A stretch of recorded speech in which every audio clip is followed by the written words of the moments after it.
यह संसार चंद्र शक्ति और सूर्य शक्ति में विभाजित है और 5 तत्वों से बना है। स्वर्ग के अधीन स्थित प्राचीन दिव्यकेंद्रीय महाद्वीप पर इस समय साधकों का स्वर्ण युग चल रहा है, जहाँ असंख्य प्राणी फल फूल रहे हैं। इन विशालों में सदा सुख दुख, मिलन और बिछोह की घटनाएं घटती रहती है उन लोगों के जीवन में जो अमृतत्व के मार्ग पर चल रहे हैं।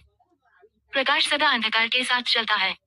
स्वर्ग की दीप्ति के नीचे मौन निरंतर गति कर रही है। अंधकार में एक हल्की सी रोशनी झिलमिलाती है। चांद और तारों से रहित रात में मिस बैरन लॉस्ट वैली में एक भी किरण नहीं थी। घाटी के भीतरी भाग में केवल एक दूरस्थ चीन लौ कभी कभी झलक जाती थी, बाकी सब कुछ गहरे अंधकार में डूबा था।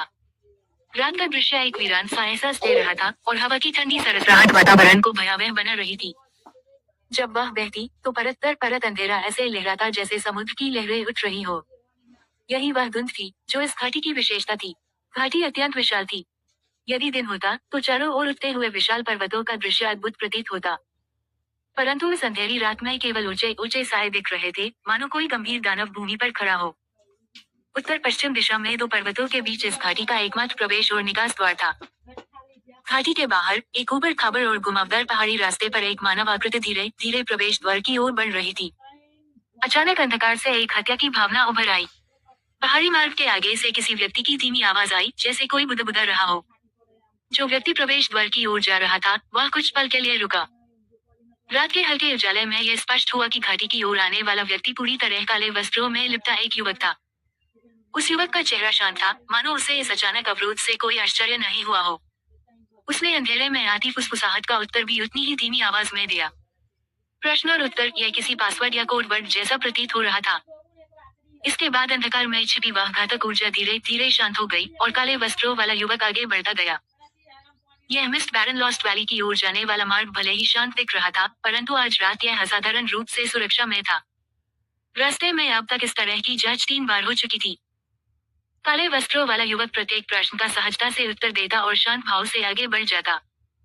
ठंडी रात और तेज हवा के बीच वह धीरे धीरे घाटी के प्रवेश द्वार के पास पहुंच गया। प्रवेश मार्ग के पास एक छोटी पहाड़ी थी। वहां कुछ बड़े बड़े पत्थर बिखरे पड़े थे। उसी पहाड़ी पर एक सफेद व्यक्ति की आकृति हल्के में दिखाई दे रही थी। काले वस्त्रों वाला युवक कुछ क्षण ठिठका और फिर मुड़कर पहाड़ी की ओर बढ़ गया। पहाड़ी पर जाने का कोई बना हुआ रास्ता नहीं था। जंगली घास हवा में झूल रही थी। जब वह ऊपर पहुंचा तो उसने देखा कि जमीन में एक लकड़ी का टोकन गड़ा हुआ है, जिस पर एक विचित्र आकृति गई थी। ऊपर देवता आकाश में उड़ रहे थे, नीचे और आत्माएं पीड़ा में विलाप कर रही थी, और उनके बीच एक विशाल वृक्ष खड़ा था जो स्वर्ग और नर्क दोनों को छू रहा था। काले वस्त्रों वाले युवक की दृष्टि कुछ पल उस टोकन पर ठहरी, फिर उसने सामने खड़े सफेद व्यक्ति की ओर देखा, जिसके हाथ पीछे बंधे हुए थे। सफेद कपड़ों में वह व्यक्ति रात के अंधकार के बीच बेहद स्पष्ट और आकर्षक दिख रहा था। उसके कदमों की आहट सुनकर वह मुड़ा। वह अत्यंत सुंदर पुरुष था। जब उसने काले वस्त्रों वाले युवक को देखा तो उसके होठों पर हल्की मुस्कान आई और उसने कहा, तुम आ गए, मयंक।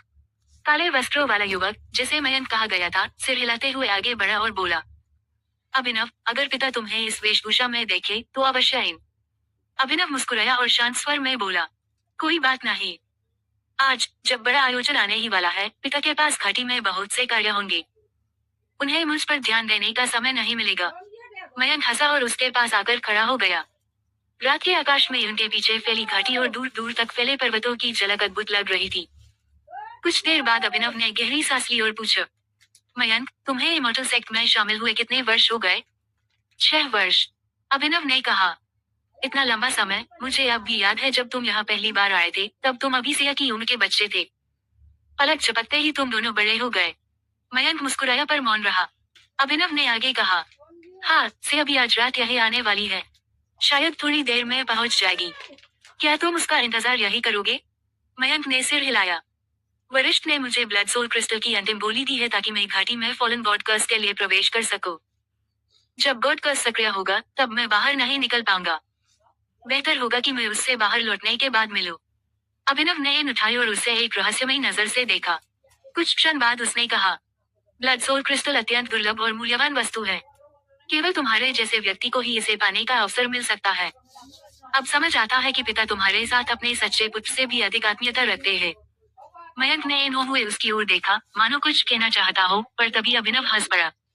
अरे, मैं तो बस मजाक कर रहा हूँ। आखिर हमारे संबंधों में क्या अब भी संदेह की जगह है? फिर वह मुस्कुराया और बोला, ठीक है, काम पूरा होने के बाद जल्द लौट आना। सिया के पास शायद कोई गुप्त बात है जो वह तुमसे कहना चाहती है। मयंक चौंक गया। गुप्त बात? कैसी? अभिनव मुस्कुराया। अगर मैं बता दूं, तो वह रहस्य कैसे रहेगा? चलो, अब जाओ, बस लौटकर हमें ढूंढ लेना। मयंक ने थोड़ी देर सोचा, फिर सिर हिलाया। ठीक है। वह विदा लेकर नीचे उतर गया और घाटी की ओर बढ़ गया। कुछ ही देर में वह अंधकार में विलीन हो गया।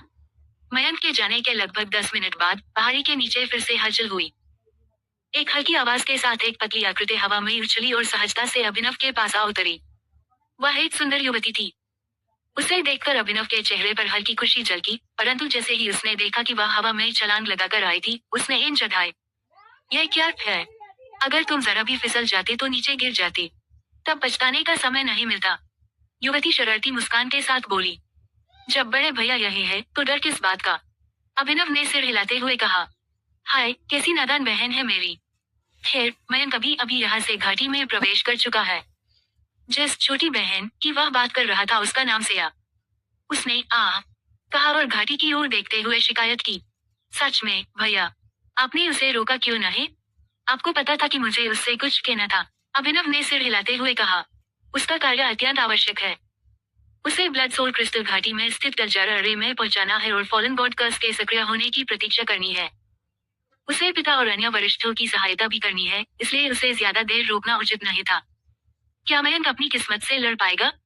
क्या वह फॉलन गॉड कर्स का सामना अकेले कर सकेगा, या फिर किसी की सच्चाई उसकी राह हमेशा के लिए बदल देगी? जानने के लिए सुनते रहिए हिडन हेवंस, सिर्फ 9वें सीरीज पर।